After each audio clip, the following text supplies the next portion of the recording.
Daretti, Savant versus Inalla, Archmage, Ritualist. Always like the look of this commander, but I've never really seen it perform, to be honest.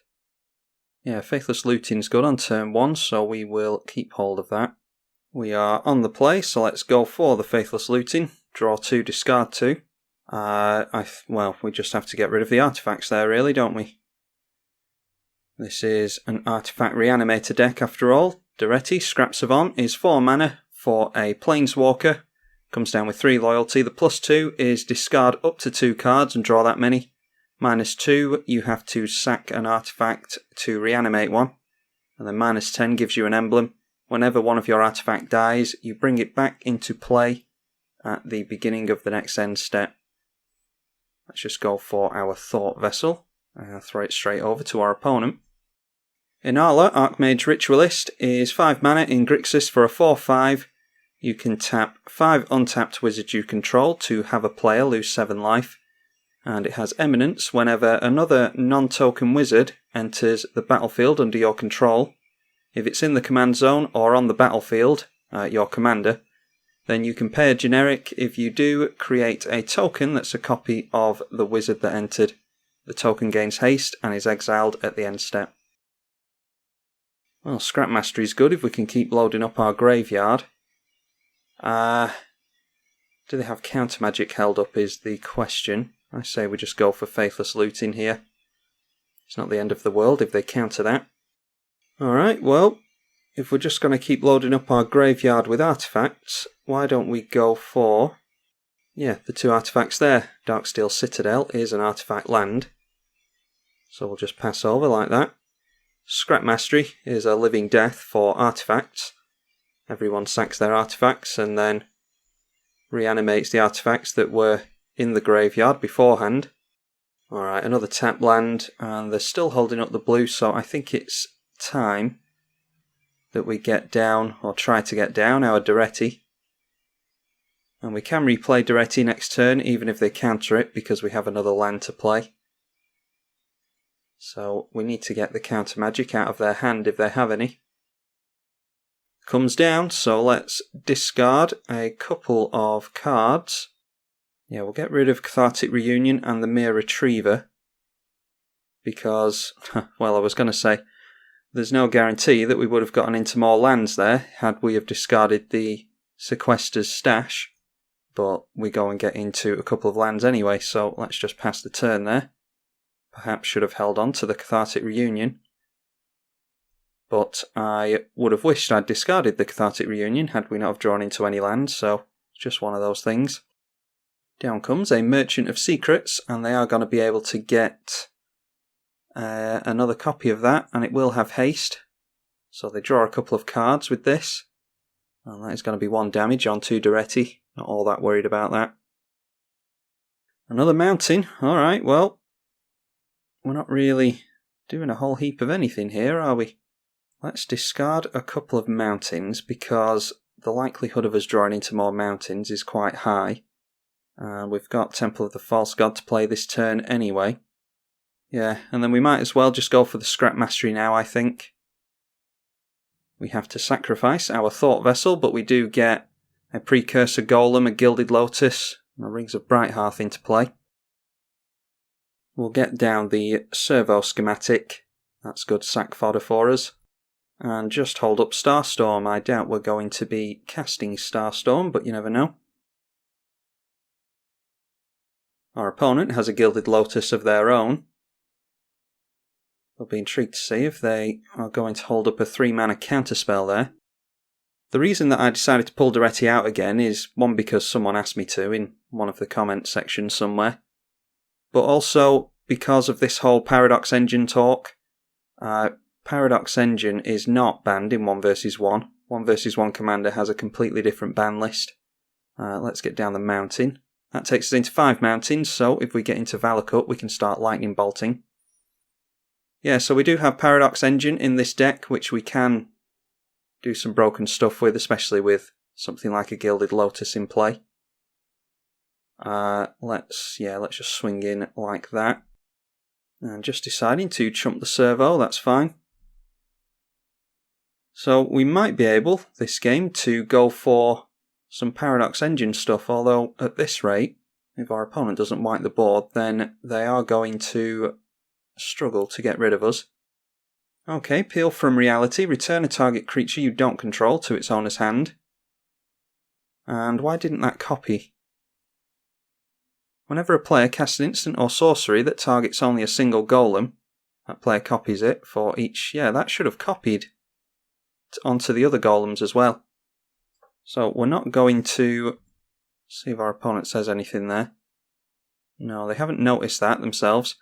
Yeah, Precursor Golem. Whenever a player casts an instant or sorcery that targets only a single golem, then the player copies that spell for each other golem that it could target, and then it does copy those targets. So these should have been bounced. Yeah, so we're not going to use the golems. Yeah, we have to remember that we have 2 golems in play that aren't going to be used as sack fodder. Because that's not exactly fair, is it? That the client isn't working the way it should. Alright, let's discard these 2 cards. I don't think we're going to be using them. We can put 2 mana into Rings of Brighthearth, and that will copy Daretti's activated ability, so we get to use that twice. We'll discard 2 cards in this instance. Oh, Gauntlet of Might is pretty good. We will just discard 1 mountain. We could bring back Gauntlet of Might by sacking something actually, so let's discard that as well. Yeah, let's get down the Solemn. The more mountains we have in play, the better if we're going to get a Gauntlet of Might down. And then we'll pass like that. We're getting pretty close to Daretti's limit break here. We're going to be able to reanimate artifacts all over the place. A Vanquisher's Banner, no doubt, naming wizards.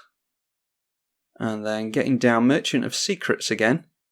Oh, I was just wondering, right, so, yeah, after all that, the Precursor Golem is not bugged then, or, well, I don't think it is. Peel from Reality bounces a creature you control as well as a creature you don't control, so this spell doesn't only target the Golem, it also targeted the Merchant of Secrets. I just assumed that had been chumped, I didn't actually pay attention there. So Merchant of Secrets went back into our opponent's hand, and now they've recasted it and got a token copy of it that is going to swing into Daretti. They might as well swing in, because it's going to get exiled anyway. We just have to block it and kill it off. Yeah, so apologies for that. I don't think Precursor Golem is bugged in that case. Let's go for... Do we need Goblin Welder? If we're going to go for Goblin Welder, then let's actually plus Daretti and try and get this emblem. We'll copy Daretti's activated ability. See if there's anything interesting for us to discard. Get rid of the Tormenting Voice. Mana Crypt we're not desperate for, so we'll discard that as well.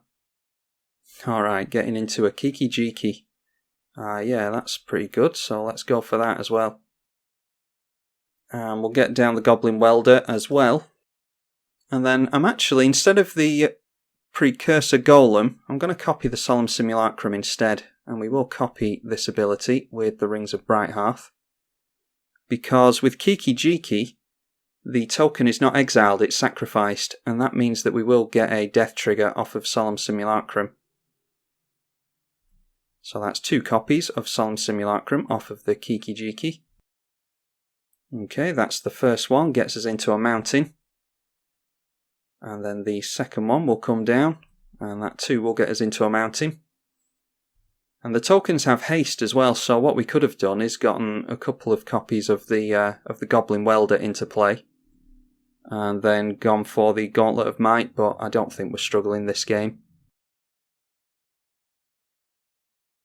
I don't think there's any need to make too much effort to play correctly.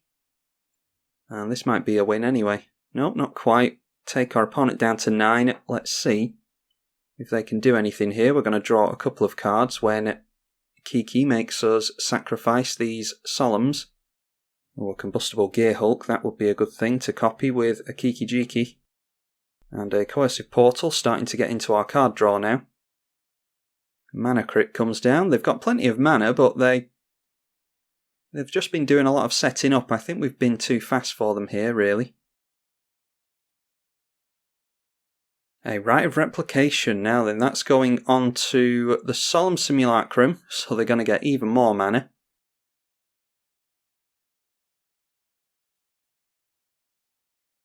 Alright, the targeting thing is a little bit funny on Magic Online sometimes. I thought they were targeting the Precursor Golem, then it showed me Solemn Simulacrum.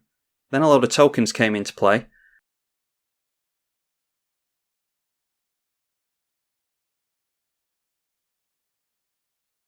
Okay, I wasn't too sure what happened there, but the Rite of Replication is a spell that targets. So what happened there is they targeted the Precursor Golem, and because of Precursor Golem's bottom ability, the Rite of Replication got copied however many times per golem we control. So they got a bunch of Precursor Golem copies, and then they got some Solemn Simulacrum copies as well, because the Solemn Simulacrum is a golem as well. And yeah, now we're in this board state. So how do we want to proceed here? This is a difficult one. We can go for the Blood Moon and switch off the non-basic lands, but they've still got red in Gilded Lotus. Instead of going for the Limit Break on Daretti, I think we have to try and get into something. Let's go for Combustible Gearhulk first and see what they want to do there. In fact, we might be able to beat them with Combustible Gearhulk.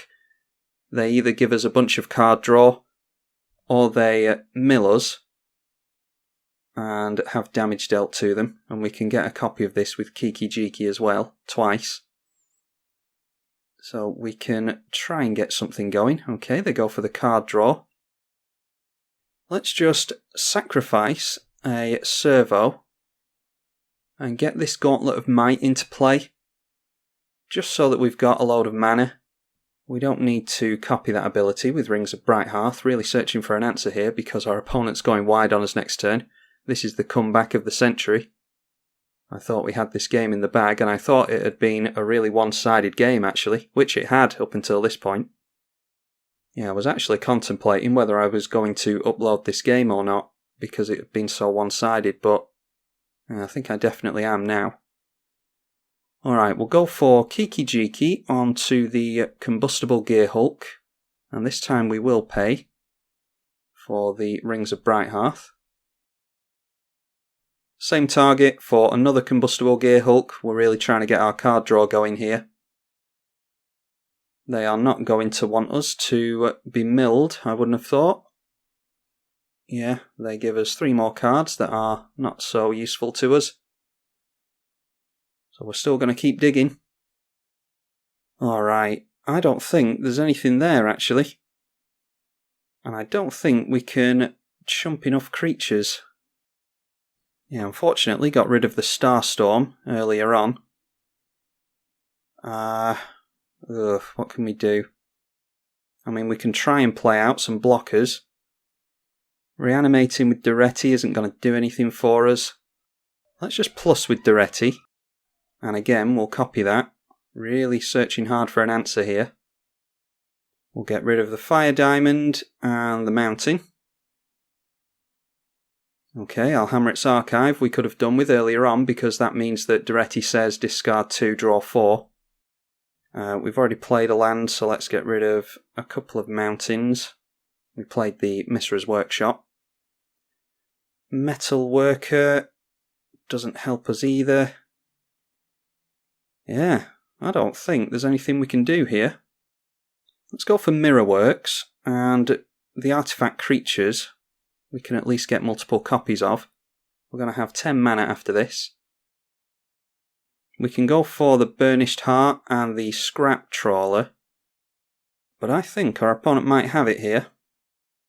Playing the Metal Worker, and when that comes into play, that will activate the Mirrorworks. We can pay 2 generic mana to get a copy of that. We'll say yes there, and then go for the same thing with the Burnished Heart.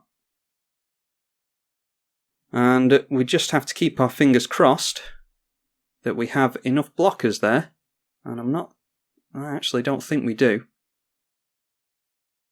Have to sacrifice the 2 combustible gear hulks at the end of the turn with with Kiki Jiki's ability. Now, let's see what our opponent's got for us. We are completely tapped out. Well, that came down quick. I think that was I thought it was a fact or fiction. I mean, you can either have a force of will or the other stuff. Don't think it matters at this point. They decide to take the 4 cards. Okay, Flame Shadow Conjuring. Whenever a non-token creature enters, you can pay red to have a token copy of it enter. And then Aether-Adept comes down, and is that bounce? Return a creature to its owner's hand. They can get 3 copies of this, so they're going to bounce 3 things. 1 copy is from the Flame Shadow. Another copy is from the Inalla. So for 5 mana, they get 3 creatures and 3 bounces. And that is us well and truly out of this, I think. Although I have a feeling we were out of it anyway. Gonna play it out anyway, because our opponent sat through our turn, where we tried to get something going, so we'll do them the satisfaction of doing the same thing for them. They've bounced the original copies of Combustible Gearhulk and Solemn Simulacrum, and then the last Aether-Adept comes down. Let's see what they want to bounce here. Getting rid of our Burnished Heart, and they definitely have enough now. I mean, there's... how many blockers do we have? 2, 6, 7, 8, 9. So we won't even be able to block this lot of 10. And then they have 60 power in Golem tokens alone.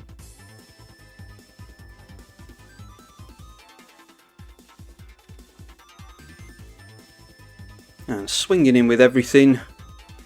I was just letting our opponent know. And for any of you that don't know, if you haven't played Magic Online, you can right click and it'll give you some options. If you're in your attack phase, you can right click and hit attack all, so that you don't have to hit every single token. All this is coming in at us, I assume. Yep, it's all coming in at us, so let's just take it and see how far our life total goes down. Oh, minus 91, yeah. Didn't manage to get us quite down to minus 3 digits, but that was really good. That was a comeback and a half, was it not? Let's see how close we were to any kind of board wipe here. I don't think I have too many of them in the deck. Had we have kept that, what is it called, Starstorm, then we would have been in a much better position. Wheel of Fortune might have gotten us closer.